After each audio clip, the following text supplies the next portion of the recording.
Hey there, y'all. I'm Juliette Miranda, and welcome to Bourbon Soak Live, the best place to be on a Monday night for cocktails and conversation. Hanging out behind the scenes is my producer, Mr. David, the producer. Middle name the. How's it going, handsome man? It's going great. It's Happy Monday. Happy Monday indeed. It was a long weekend, so it's still trying to get my bearings getting this week going. I feel like every weekend here in New Orleans is a long weekend. It's like we start on Thursday night with some friends invite us over to their house for cocktails on Thursday night, and then you just kind of roll into Friday. You see more people, you have more cocktails. Saturday, same thing. Sunday, there was brunch, and then there were more cocktails. So cheers to the fucking cocktails, y'all. That's what we do. Well, let me give a big hey there and hello to the folks who are hanging out in the chat already. Now, Dr. Fish gets the gold star for being here first, so cheers to you, sir. Also saying hello to Wes, saying hello to Not a Great Gamer, Elder, Jelly Duck. Y'all, it's great to have you here, and I apologize for taking 2 weeks off. With Halloween and with everything else going on, well, we had kind of a lot on our plates. I'm working on a TV series right now, so it's a little busy between that and the podcast and this, but we're going to do our best to make sure we're here every Monday night from now on. Isn't that right? And by the way, how dare you? You forgot blended whiskey. Oh, my Lord, I forgot blended whiskey. Oh, well, shame on me because I'm so glad you're here. So tonight, our topic of choice is risky business. We're going to be talking about all of those chances that we take, the good ones, the bad ones, the scary ones. It should be, I think, kind of a fun conversation. You know, there's a lot of risky things that we do. Well, I want to see what risky things the people in the chat do. I am always interested in that. And that's why we're here, y'all. And that's why we have a chat. So make sure you participate. Don't just lurk. Give us your input. Give us your thoughts, because we're here for cocktails and conversation. That's, what the chat is for, the conversation. So also, in addition to that, hit the fucking like button, hit the subscribe button. Wow. And do it. It's not hard. You know what? We already have one risky thing in the chat. Oh, what would that be? Not a Great Gamer says, risky, I wipe from back to front. Ooh, look at you taking chances, living large. Ooh, a little stinky, baby, but. Well, I mean, he has less risk than, say, a woman would. But back to front, absolutely. Yeah, you don't want to go that way. That's just problems for everybody. You still got to keep a clean undercarriage. And Lord save us if this is like the first conversation that we're having and the show is barely a minute old. Is that where we're going already tonight, you crazy fuckers? Yes, they are, as they should. Well, I'm going to tell you about our bourbon of the week, and it is a lovely, delightful little treat that I've had on the show a couple of times. It is Weller Special Reserve, and I'm drinking this pretty much because it's the only thing that's left in our liquor cabinet right now that's bourbon related. Everything else, the tequila, the vodka, the absinthe, it doesn't really go with Bourbon Soak Live. So. No, not at all. And yeah, we cleaned out the bourbon over the weekend. Yeah, we kind of did, y'all. It was, like I said, it was a crazy weekend. But the Weller is definitely nothing to sneeze at. It is lovely. Comes from the Buffalo Trace family. It is the original wheated whiskey. And it's a very high corn blend. So it's like 70% corn and 16% wheat. And that's rounded out with about 14% malted barley in that mash. And the end result is something so perfect. You get that sweetness from the corn, but it's not syrupy tasting. And then you get a really nice balance from that wheat. Gives it a little bit of graininess, a little bit more sweetness. But that malted barley just finishes it out, and you get a little bit of heat and spice. It's delightful. Just delightful. I have to send out a little warning about this bourbon. Oh, Lord, yes. That's so many S's. Yes. So, one, I do enjoy it. It's especially for the price. It should cost you, and this is why I could put in air quotes, should cost you between like $25 and $35 a bottle. Yes. Right? You go online and you can see, and this isn't even aftermarket places. This are your regular liquor stores. I'm seeing sell for $70, $80. Oh, Weller. Way overpriced. Weller has the most crazy markups, I think, of all of the bourbons out there, with the exception of the whole fucking Pappy line. For whatever reason, it is a little bit of a unicorn in some places. It can be a little bit difficult to get. I've never had trouble finding it, this or any of the other versions of it. You know, the 107, the antiqued. They're all pretty prevalent down here in the South and in the Midwest as well. So as far as the special reserve goes, do not pay more than $50 a bottle for it. And I would even go, you know, I think 40 is a little pricey. I do. I know where you're coming from with that. Yeah. I would pay up to $50 for it, only because it's really, really good.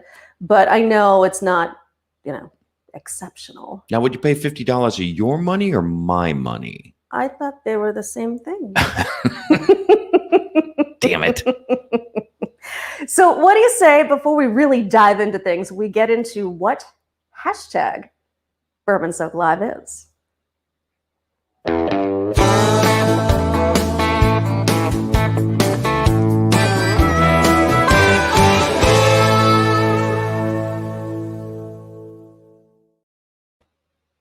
Hashtag Bourbon Soak Live is our little getting to know you routine.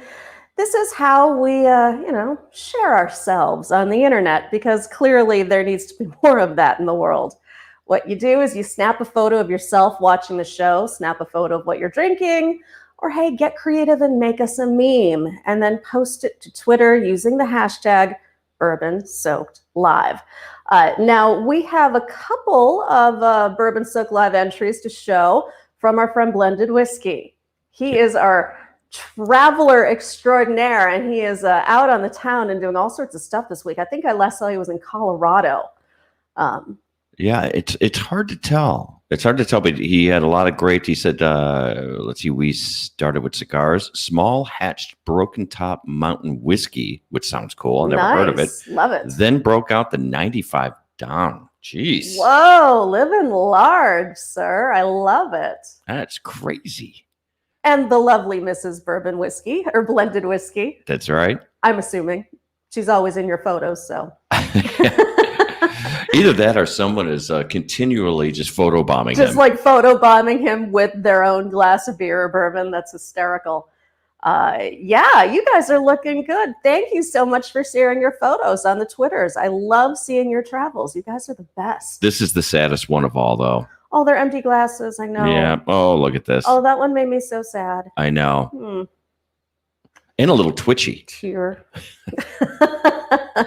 Well, that is indeed risky business, having an empty bourbon glass in this house. That's for sure. Yeah, that's cause for, well, I wouldn't start throwing things just yet, but.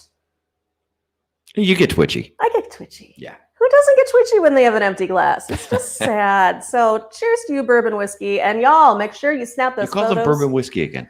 Splendid Whiskey. Blended Whiskey. For fuck's sake, where's my brain? I think that you did have way too much to drink this weekend. I must have. I'm getting all strokey. I know.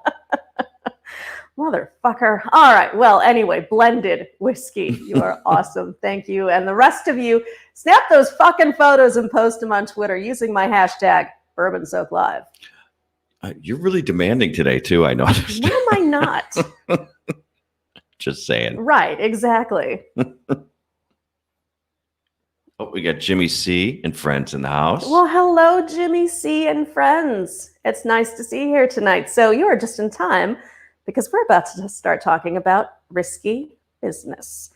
Now, these are the things that we do. They're the chances that we take. And what inspired the whole idea for this show was this stupid fucking article that I read online. It's some sort of like self-help motivational thing. And it had this asinine concept of saying yes to everything for 1 month, and you'll be a better, happier, more well-adjusted person. If I said yes to every position, to every question that's posed to me, I'd wind up dead. You would. Yeah, I'd be in the back of a fucking Amazon van being carted across to Mexico. That's right. Ma'am, would you get in the back of the van? Why, yes. Why, yes, I would. Yes, gosh darn it. The article told me to. I'm in. I see Guardian of Chaos has just joined us. Cheers to you, sir. It's nice to have you with us. So I hope you'll have something to chime in, y'all, on your risky business. Now, I thought we could start off by opening this up in a more gentle, comfortable way, unlike all the other things I'm seeing in here, like wiping back to front. Or anal. Or anal. We'll get to those, but let's warm up first. Let's grease the skids a little bit before we get up there, and start by talking about some of the crazy risks we've taken in trying new things. And I'm going to open it up by saying travel right now. Very risky business. It is, yes. And we don't do much of it right now. Most of the travel that we do, we have done no airplane travel at all. No, and that's actually not deliberate. I mean, we keep trying to. Unfortunately, all of our trips keep getting canceled on us. Yep, for the most part. But we have purposely decided to take longer car rides to places. Yes. Some places that we would have flown in the past. Absolutely. Now we're driving to. Yeah, I know. I'm disappointed about that. So is that risky business, or is that just us being pussies? Playing it safe. Yeah. I mean, come on, let's snap this up a little bit. We did take a boat ride. We did take a boat ride. We took a boat ride. That's right. It was a 5-minute boat ride, but it crossed us over the Mississippi into this little island. Not island exactly, more like a peninsula called Algiers Point.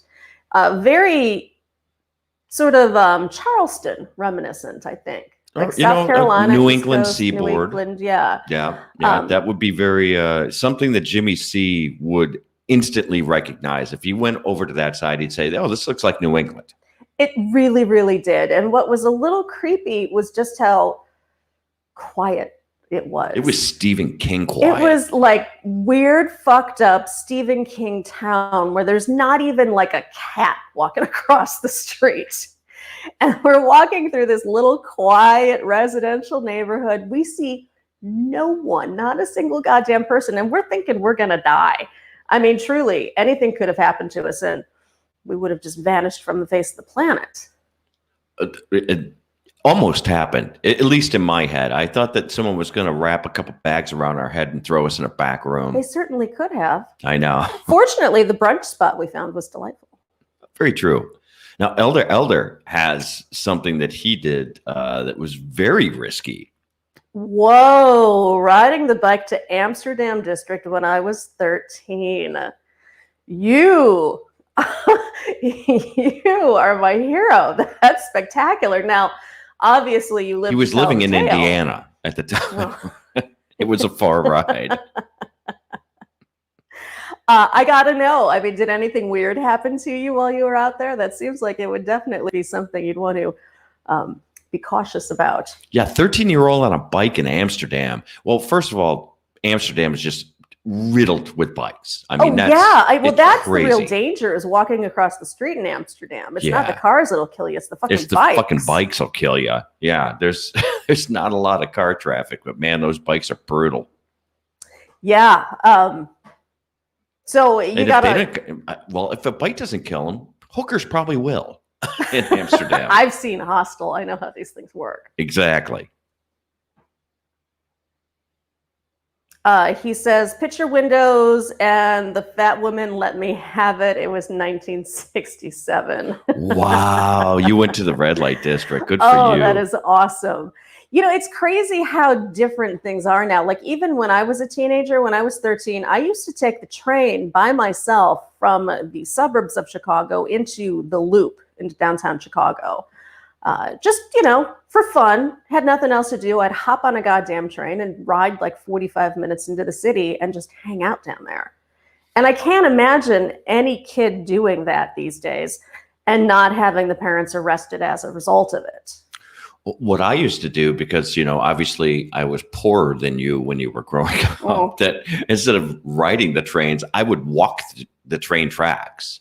with my friends. There's a Stand By Me moment. It's you talk about risky business. I mean, there's, and we all heard about the stories about, kids that got their legs sheared off from trains and all that stuff. But I loved it. I felt, like it was a sense of freedom. Yeah, exactly. You've got that sort of like open road feeling without being on the road. Right, exactly. because the tracks will just keep on. And they were desolate enough to where, one, no one was going to give a shit for doing it. And two, that you felt like you were kind of just on your own quest. Right. Now, did you ever wind up anywhere, unexpected, or did you always just have like a stopping point where you turned around? It would depend. Sometimes we took the tracks a lot farther than we thought that we would end up taking them, just to venture out, because when you're kids, you have like no money. You're like 10 years old, and what the hell are you going to do? So, yeah, we'd take them for pretty long jaunts. Did you ever find any hobos? No, but, I always wanted to actually not break. You always wanted to find a hobo? No, I always wanted to go into one of the cars and take a train further down and actually ride. What kid didn't want to do that? I know, but we all fantasized about that. I never did it. I mean, how much fun would that be to just hop onto a train and just like go? Let it go wherever it takes you, it takes you. That is the ultimate runaway. My fear is that I'd never get back. Well, that's just it. I mean, that's always the risk is what the fuck happens to me when I get off. Yeah. I'm not getting back home. One, it's not like you could call Uber in 19. Yeah, that wasn't a thing. Well, you didn't even have a then. cell phone, so if you didn't have a dime for the telephone, then you were pretty fucked. Yeah, I would have been totally fucked. Well, I think that's kind of the fun in taking risks too. Is that am I going to be fucked at the end of this? I see Wes is saying taking Gertrude in the back of the pickup, 2 wheels on the train tracks. I'm not sure where you're going with that. He says that never happened. I want to hear their risky stories. Well, here's another thing that's always a risk, and that's saying yes to group outings. And it's something we've been better about lately because we've been making all of these new friends in New Orleans, but they ask us, hey, do you want to come over for cocktails? And there's always the question in the back of your head, how normal are these people? Yeah. Why are they inviting us over? So this weekend there was a swingers convention in New Orleans. No shit, there was. Mean, seriously, we're talking 250 swingers descended upon New Orleans for the weekend. And, every time we just started talking with somebody at a bar, we're looking at each other going, swingers? Yeah, swingers? Swingers? You think they're swingers? I bet they're swingers. And there's no comfortable way of asking that. Like, you have to let them offer it up. But we're such egomaniacs that we just assume they all want us. I thought at least one couple would come up and, proposition us, but we got nothing. I know. I'm a little disappointed. I was heartbroken. I mean, we would have said no, but it would have been nice to be asked. Yeah, exactly. Guess we're just not swinger material. We're not swinger material. Not anymore. We used to get hit up by swingers all the time. That was in Illinois. I know. This is a different kind of breed of swinger. Very true. Yes, Elder, New Orleans is definitely a state of mind. It's a very different way of living than you would expect. It's far more slow, but it's far more family oriented. And I don't mean that in the, kids sort of sense, but in the community sense. Right. Where, we've just met a couple of people that have become good friends that we know we could count on if we needed to. And we've only been here for 8 months, which is crazy. Right. Yeah. Yeah. Well, we've probably, now we hang out with like 5-6 different sets of couples. We actually have friends. We have more friends here than we did in Chicago. We lived there our whole life. I've never had this many friends, and I'm waiting for them to be like, oh yeah, you are an asshole. Why am I talking to you? Right. Like, it's going to happen eventually. Yeah, I know. That's funny. So another thing, I think, at least that was risky business back in the day, was going on blind fucking dates. Ugh, blind dates are the worst. I hated them. just doing internet dating for the short period that I did, it was a fucking nightmare. And even just like having that photo that could have very well been doctored and usually was, the very liberal reality checks that they offer, yeah, sure, I'm 6'1" when they're really like 5'2", stuff like that. I had a whole different experience of blind dates because when I was going on them, I was younger and there was no internet. There was no Match.com. Yeah. Then you're just like set up. I had, setups from like buddies, right? Going, oh, you got to meet my girlfriend's friend. Oh, that's the worst. She's super hot. And then you see her and you're like, oh my God, this girl's a troll. And she's got like, claws for feet. Oh God, she could hang upside down like a bat. I went on not a lot of blind dates, but there are two that come to mind and I think the only reason I remember these two is because I hated it so much. It was such a bad time and such a bad fit. Okay, and one of them wasn't bad looking. One of them was actually, okay. What happened with the one who was reasonably okay looking? She was just annoying as fuck. Oh, yeah, that's the thing. You never know. Like, what kind of weird fucking quirks do these people have? Do they laugh like a hyena? Or what? Do they walk with a limp that they don't disclose to you? I had that happen to me once. It was very awkward. Yeah, you did get a limper, didn't you? Oh my God. Like he didn't say anything. And I was so dramatically unprepared for it when he hobbles up to me like Quasimodo. And I'm like, are you okay? Did you get into a fight or something? He didn't even tell me what was wrong with his leg. He just said, no, this is the way I walk. Great. I'm sorry if that makes me shallow, but you know what? I can't. Gamer says when they walk like they shit themselves. Which means they probably have. Yeah, they could have.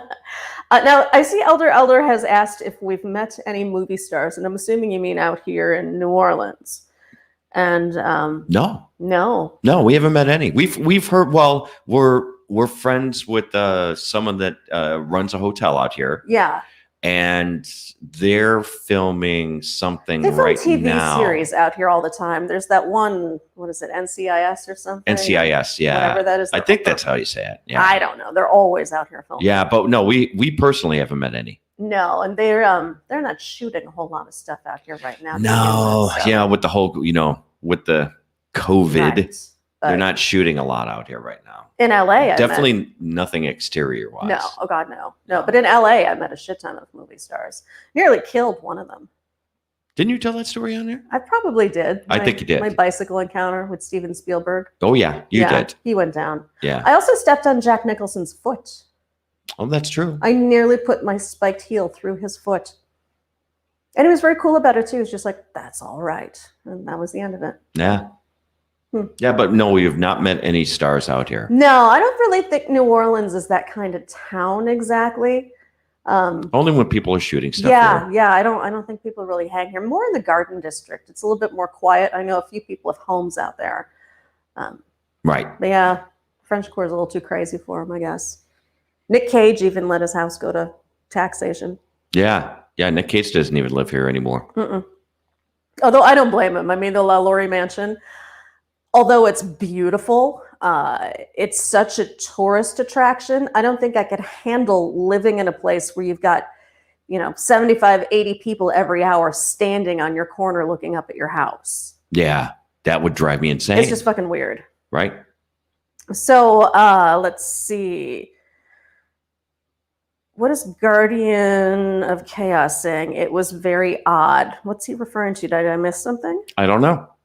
I didn't see him write anything before that. So, well, I see Not a Great Gamer is already telling lovely jokes. Paul McCartney walks up to a pig and says, "I want to hold your ham." Wow, that's original. It really is. That. So. I think that's hysterical. Really? Do you? I do. Why? Because I'm a dork. You are a dork. Moving right along, something that we've been doing a lot lately is shots. We have a bartender friend out here who, whenever we go in, will bring us shots, and we do a round of shots with him. He's this wonderful guy, just truly cool and awesome. But doing shots again is a little bit like being in college, and it's taken me a while to build up to it again because, oh my God, it's fucking hard to swallow that much booze at once. Yeah, well, that's a bartender thing to do out here. So the more bartenders that we've gotten to know, that they want to do shots with us. Yeah. And I'm like, oh, I'm not a shots guy. I'd like to sip my bourbon like a gentleman.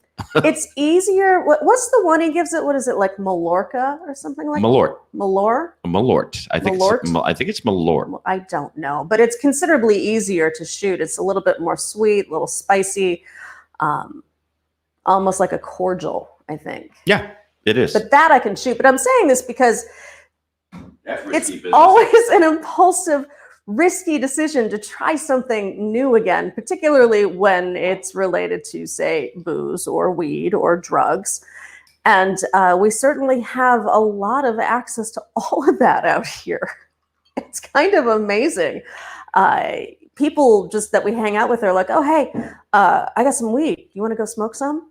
They're like, hey, I got this pill. You want to drop it? No, I don't. Yeah, I'm not 21 anymore. Yeah, there's a lot of that goes on out here. I guess I'm just too old to be taking new drugs. Yeah, no, we're Is not. Is that it? Well, I mean, we're just not. We've never been into drugs, though. No, that's true.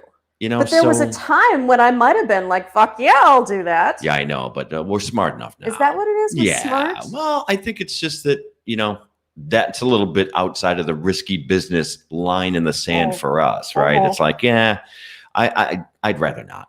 That's just it, though. Like if I'm saying yes to everything for a month, yeah, I'm not walking away from that. Guardian of Chaos says, have you heard of dial-a-tone telephones at tables in a bar? You call others tables. It was from the 70s and 80s. It was odd back then. Yeah.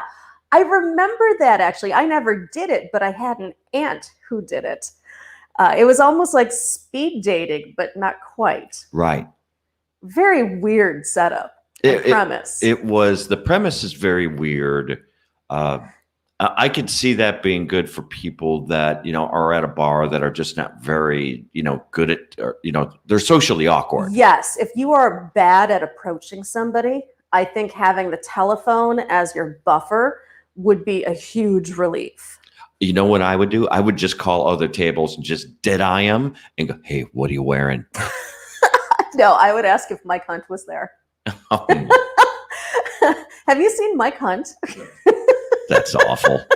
I'm sorry. We watched Porky's the other night, which is, and I'm breaking topic here for a moment, Porky's is hands down the best fucking movie ever. And I will murder anybody who says otherwise. That's just me. It surprisingly held up better than I thought it was going to. Guardian of Chaos also says he is showing his age. Yes, aren't we all? Yeah. God damn it. Yeah, I don't want to do drugs. I'm too old to do drugs. Yeah. I can't smoke pot because it makes my heart race. Jesus Christ. I'm fucking lame. But we will take risks sexually. I mean, not swingers, but. Right. Well, yeah, of course. Yeah. I mean, calculated risks. Calculated risks, yes. Yes, Jelly Duck, don't do cocaine, guys. Promise we won't. We're not going to be doing That's never going to happen. Coke. We're not going to be snorting it off strippers' tits or anything like that. Well, don't go, yeah. Well, yes. Although the day before Halloween in New Orleans is a huge party night here.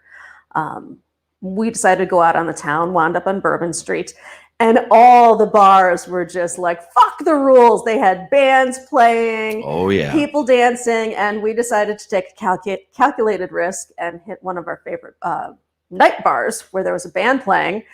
And I met the cutest little mermaid you've ever seen. There was no risk there. She was just plain hot as fuck. She was fucking hot. She was dressed as Ariel, the Little Mermaid. Oh. And her date was Aquaman, but she didn't really have much to say about her date because she grabbed my hand, dragged me out in the middle of the dance floor, And the two of us were out there, kind of cutting up for a while. I have video of that. You do have video of that, which will not be shown. Why? Because I said so. Oh, well, I don't have it For handy Ariel's here. sake. Yeah, well, Ariel wouldn't even know. Ariel doesn't want to be shown on this. I was calling her Areola all night because she was hot. She was wearing a little shell, bra and everything, and the mermaid tail. She was just stupid cute. It was crazy. But it made me feel better. Like I'm not that old if, I can still snag myself a mermaid. Yeah, that's very still true. Inclined. And Not a Great Gamer says, Ariel, did she get good cell phone reception? Okay, that's funny. She was a hot little toddy. She was hot. Just awesome. I Yeah. was so excited about her. I didn't think there was any risk of bringing her home for me and you, but she was with her boyfriend. I'm like, Aquaman would have wanted to come too, and yeah, I wanted and that wasn't going to happen. Aquaman. Yeah. Aquaman would have had to stay back at the hotel. I mean, I guess he could watch if he really wanted to, but isn't that weird? Like the whole setup of just you bring in another person, and they're like, "Can my partner watch?" Yeah, I guess, but I would just be looking at the guy all the time, going, "What are you doing?" And by the way, let's make this clear: we've never brought a third Oh person God, home no, with us. no, that's just not our bag, and we've discussed this at length. We know full well what our boundaries. We know are. what our rules are, and that's Yeah. definitely one of them. That's like, nah. It sounds like it could be sexy, but I then know. then it would be all over, and it's like, how do you get them out of your house? Well, then I'd have to murder her. Right. I mean, that I'd have to. I would have to end her for having touched my man. Yeah. Like I can't do that. Not my thing. Yeah, I get it. Hate to say it, but but yes, I mean those are the kind of risks though that I think your 20s are so perfectly suited for. You get approached by, say, a stranger at a bar, and you're just drunk enough to make it seem like a good idea to take him into the bathroom or something. Yeah. Which I've done. I've done that to a girl. Yeah, taking her into the bathroom. Yeah. Of a really, the bar was actually a decent bar, but the bathrooms were not so good. There is nothing more disgusting than sex in the bathroom. Yeah, well, I found that out. You think it's going to be so hot, you're all into it, and you get in there, and then you're trying to get situated, and it's just fucked up and gross. Did I tell you the time that mall security called my mother because I had a girl in the bathroom? No. Yeah. How have I never heard this story before? I don't think I ever told it to you. Yeah. Oh, I need to know more. Okay, so how old were you? I was, I'm going to say 14, maybe 13, probably 14 though. All right. And did you meet her at the mall? Met her at the mall, just some rando girl. Was she at a record store? I don't remember where exactly we met, but all I remember was that then we started walking the mall holding hands. Oh my God, you two are just a couple Yeah. of sluts holding hand at the mall. And guess whose idea it was to go into the bathroom? Did she know the bathroom to go into? We went into the woman's bathroom. Oh, She took me into it. Okay. So I wasn't prepared for any of this. And then who got in trouble? Of course you did. I mean, you're the dude. Was she your age or was she younger or older? Same age. There might have been a year difference, but I never really got a chance to ask her because I was carted away by security. So how did you get caught? I mean, how did this work, right? So she takes you into the bathroom. Takes me into the stall. Okay, you're in the stall. You're behind the door. Yeah. You're making out. Making out, and she starts rubbing, the front of my pants. Oh, yeah. She's getting handsy. And believe me, nothing really happened because by the time the security got there, obviously some mother or somebody went into the bathroom. Did you know if there was anybody in there? There was rustling around going on out there, but I didn't see anyone. Oh my God, somebody called mall security. Totally did. Immediately. Okay, now you're making out with this chick in the bathroom. Did they knock first or did they just barge in? Well, they opened the door and yelled immediately, "Hey, get out of there!" I'm like, what the fuck? Did you make a break for it, or did you just stand there There was nowhere to go. Right.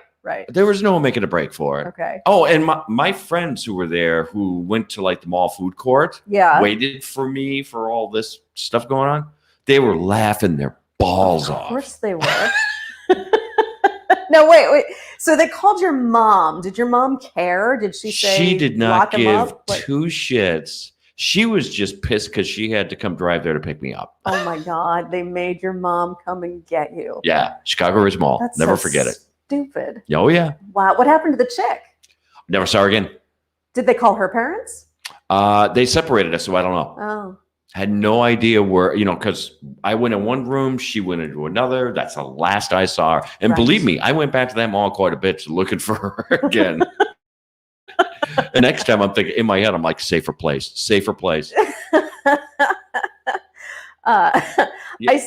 Elder says my buddies called security. Yeah, they must have been the ones who did. What? I didn't even think of that. It would not surprise me if those bastards did. No. You don't know these guys. They do anything for a joke. Really? I mean, isn't that like a guy thing, though? Like, there's no guy code in humor. There's no guy code in humor. But you're making out with a chick. They should have been cheering you on. Yeah, but if they knew I could get busted, now what Elder is saying is actually it makes all sense. Wow. It makes sense. Your friends turned you in. Well, it could have been. I don't know. Or it could have been somebody that was shuffling around, in and out of the bathroom. Well, I see we've had some new people join us. I see Richie Z is here. Cheers, Richie. I'm glad you're joining us tonight. Pixelpia. Pixelpia is here as well. Cheers to you. Thanks for stopping by. We're talking about risky business, and these are our questionable decisions that we've made, chances we've taken, like David, the producer, making out in a bathroom at a mall. At 13. I mean, I've made out in all sorts of different places, but I've never gotten caught. I mean, unless you count the time that I got a stripper fired, but. Yeah, but that's not really, I wouldn't count that as risky. There was no risk to you. Well, no, there was no risk to me. It was the risk that she was taking, like giving me a lap dance and deciding, let's just make out now. Yeah. I mean, that's definitely risky business on her part. And she paid the price. She got fired, right? She got fired, yeah, in front of me. And I was such an asshole that when she came back to say goodbye, I was like blowing her off. Oh, wow. That's cold-hearted. Wow. I didn't want her hanging around. I mean, she was an out-of-work stripper. What good was she to me? She went from stripper, for her vocation. Yes. Now that she's out of work, she's just a whore. She's just a whore. She was probably going to roll me for money or something. Yeah, who knows? Fuck that noise. Hey, this is a good time to remind people to hit that like button. Oh, yeah. Share this on social media if you'd like to, and also subscribe to the channel if you're not subscribed already. And drink more bourbon. Is that just you, or are you telling everyone else to do that too? No, I think that's a smart thing to do. Agreed. I'm drinking Weller Special Reserve, if you were just joining us tonight. Classic bourbon, tasty, little sweet. Got a little bit of a kick on the back end, but it's just super good. Jimmy C said, sorry, the cat wanted to say hello. So he had a whole bunch of characters that were just typed in there. Oh, I miss having a cat. Cats are nice. There is a bulldog in the French Quarter that I have befriended. Gus the bulldog. He is the sweetest bulldog you could ever want to meet, and he hangs out in one of the bars that we go to. And he'll just sit there under a table and look at you. And when you lean down, he'll hop up on your legs and slobber all over you. He's a good bulldog. Yeah, good bulldog. Yes, he is. I was just looking at the Bourbon Soaked Live hashtag. Oh, right. It is a hashtag. Is that Jimmy C? It is. So I was just going to pull him up here. And he's got the larceny out. Oh, that's Look good at stuff. That. Oh, you got to call that up, Mr. Man. We all need to see Jimmy C knocking back the larceny right out of the bottle like a pro. Yeah. Hold on. I'm going to get Bring it on up. I'm going to get that moved up. Let's get that. There you go. There we go. Look at that. You are a badass. I love it. Yep. That's stoic right there. I love it. Well, cheers, y'all. That's pretty fucking awesome. I love that he drinks larceny now. Larceny is such a solid bourbon. It's better than Maker's Mark, in my opinion, although it has a very similar flavor profile. You can drink it, on its own, but it also is excellent mixed. And since it's inexpensive, you don't feel bad about mixing it either. That's right. It goes good either way. Oh, and you see Pixel Pia's? Yeah, we came down to our house in Florida, and my niece and brother-in-law surprised us with a fourth puppy. That is as close to risky business, getting a fourth dog while we're not home. Woo! I don't know if that's risky business or just crazy. Yeah, to have four dogs. That's impressive. I can't even imagine adding a fourth puppy to your home. That's crazy. Sounds like a full house. Oh, exactly. And Jimmy C says, hashtag fuck the glass. Fuck the glass. I like it. Hashtag fuck the glass. I support that. 100%. You want to tell people what you're drinking again? No. Okay. No, I'll if just they show didn't hear me the first time, then they can go fuck themselves. Well, I would just put it on screen. Well, there you go. They can look at the bottle. So that reminds me of another thing that's always risky, and that is poking crazy. Oh, that I do that every time I wake you up. I'm sorry, what? No, nothing. Poking crazy, as in challenging that one wacky friend you have. I've done it with my girlfriends all the time, but I'm reminded of Facebook a little bit right now. Now, I don't have a Facebook page. I deleted that a zillion years ago because fuck Facebook. However, David, the producer, still has a Facebook page, and I troll his feed sometimes. And these people are fucking nuts. Like, they just attack each other like rabid weasels over nothing, over like one innocuous comment. Yeah, well, that's what people do on social media now. That's just the way it rolls. And every so often, you'll post something that's thinly veiled, but, poking the crazies. Oh, yeah, I do that just for shits and giggles. It's fun to do that. Just something slightly tinged with a little bit of politics to it. And, or a little religion or a little something that, is going to make people's heads explode. And then the masses come out of the woodworks. Yeah. People are fucking nuts. No, but they all tell me what I should and shouldn't do. And I love that. That's my favorite thing. Well, and you're good. You're good with playing that game. Yeah, I do. And I am. And you know what? And I never had to block someone. I never had to ban someone. Never had to do any of that. You've been fortunate in that. And I know there are a lot of YouTube channels that don't have that same luxury.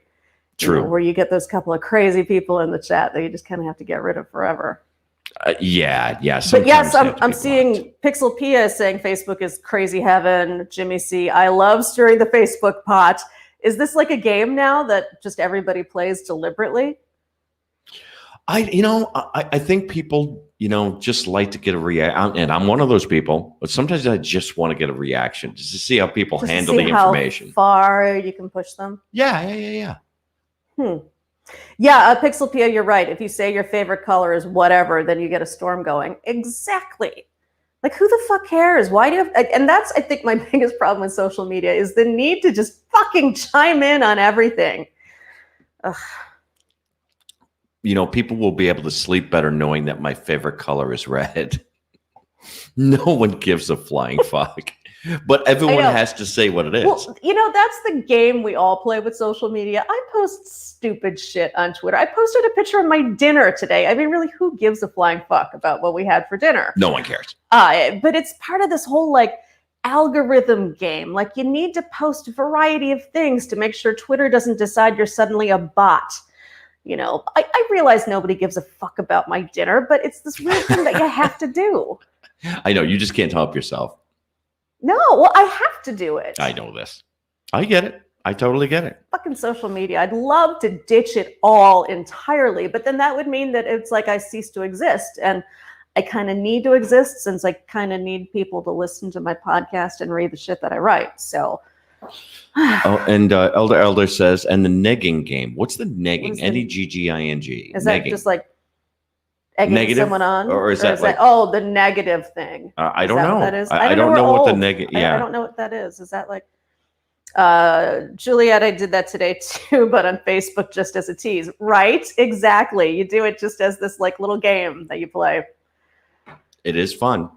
Oh, and thanks to Pixel Pia for sharing the stream out on social media today. Oh, excellent. Thank you so much. I always appreciate that.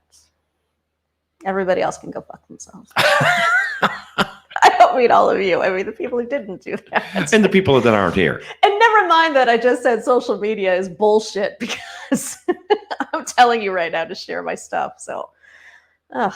Yep. See? Oh, Elder, when you give the negatives thumbs down to mess with people, yeah. Like, why do that? Why do you have to do the whole like thumbs down thing? Just don't watch it. Mm-hmm. Yeah, it's so funny that they really think they have a vote on something. Right. And it's like they'll just give you a thumbs up, thumbs down. Meh. It's like, well, they have every right to. It's there. Of course. It's I mean, available. It's a legitimate option. It's an is. option. Right. But I just find the people that do that, it's just like, if I don't like something, or if I see a video that I don't like, I just move on. I know. Unless you're invited to do that. Who are these podcasts did that for a while, where they invited people to leave them negative reviews? Oh, they still do it. Oh, do they still do that? Oh, yeah. They say on their podcast on Apple iTunes to go out there, give them a 5-star review, but shit all over them in the comments. Yes. And that's funny. Yeah. That's very funny. Because then you can be creative. Oh, look at this. Swami says, I swear I never get notified for your lives. You know what? It happens so often. I hear that really a lot from don't people. care. Yeah, people they're not getting notified for the live. And that sucks. I have no explanation for that. I know. That's YouTube being YouTube. That's YouTube just throttling the shit that they want to promote. Yeah, and Swami does prefer negative reviews. And that I can believe from you, Swami. And actually, right after this show, I will be on Swami's channel. Matter of fact, I'm going live with Swami at 8 o'clock Central. So, well, you two so there. Play real nice, I'm sure. Oh, well, we did until the election. Hurl sand in each other's faces. We don't do that. We have very civil conversations. Still, we both like poking crazy at each other, though. Yes, that you two are the perfect example of the poking crazy game. Yeah, we do it to each other. Yeah, because you're both nuts. Yes, we are. Jimmy C says, a thumb is a thumb. Doesn't matter which way they go. It's all good because we're all interacting with the content, and that's what we all need. An excellent point. Besides, a thumb can really fit in anywhere. So. Well, you'd like to think so. Well. It just takes a little lube. Yeah. Geez, how big's the thumb? God. You're not going to go jamming the thumb in there without a little bit of, help. Spit or something. Ew. Ugh, I'm classy. So not classy. So unnecessary, too. This show has completely fallen off the fucking track. It always falls off the rails at the third quarter mark. Yes, I know. We were gone for 2 weeks because we had shit to do. And now we come back and it's like I've never done this before. Mm-hmm. Exactly. So this is just a warm up. I'm sure by next week we'll be somewhat better. And if not, oh well. Hey, and do you want to give a plug out to the podcast? I will, actually, because there's speaking of fucking things up, the theme of my current podcast story is about how I fuck shit up. And it's a story about how I once spent 10 minutes with the band Kiss, and in particular, the time I spent with Gene Simmons. So if you want to hear this horror story, and spoiler alert, it does not go well, check out my podcast, The Unwritable Rant. It lives where all podcasts live, including now on YouTube. Yeah. Fancy little feature. Now, when we upload the podcast to the ether, it also goes to YouTube. Right. So you can just go right here to that and check it out. Yeah, funny side story. We lost 40 subscribers because it uploaded 200 podcasts in one day. Hysterical. They're like, who the fuck is Juliet Miranda and why not subscribe? And why is she sending me all of this shit at once? They're like, unsubscribe. That made me laugh so fucking hard. Oh my God. I was on the floor laughing. That was the best. That really was. So, listen, don't listen, subscribe, whatever. And on that fucking note, y'all, remember you're watching Bourbon Soak Live, and because you love me and because really the show isn't always this bad, subscribe. Maybe YouTube will tell you it's going live, maybe not. I don't know. But at least you can say you did it, and I won't have to tell you to go fuck yourself. Right. So there's that. We'll be back next Monday night at 7 p.m. Central Time. And I want to thank all of the lovely folks who've been hanging out in the chat with us tonight, like Richie Z and Elder, Dr. Fish, who was here first, Wes, and who am I mixing? Pixelpia, Malton of Swami, Montreal. Malton of Montreal. Yeah, and did you get some of the earlier folks? I don't know. Let me see. I can. Wes, of course. I did get Oh, Wes. you got Wes? I got Jimmy C. Guardian of Chaos, my favorite wrestling buddy. Cheers to you. Jelly Duck was here. Jelly Duck was here. Not a great gamer. Yeah. Oh, gamer. That's right. Elder, of course. Of course. I think we got a lot of the folks. I think we got. Oh, and Blended Whiskey. And Blended Whiskey, of course. Our traveler. Hope he's having fun out there on the road. I don't know where he is now, but safe travels to you, Blended Whiskey. With that said, I hope you all have a great night. Make sure you come back next Monday at 7 p.m. And if you've got nothing else to do, you can head on over to the Malted in Montreal channel, where David, the producer, and Mr. Swami himself will be poking each other's crazy. That's right. Yes. I'm Juliette Miranda. This has been Bourbon Soak Live. Cheers, y'all.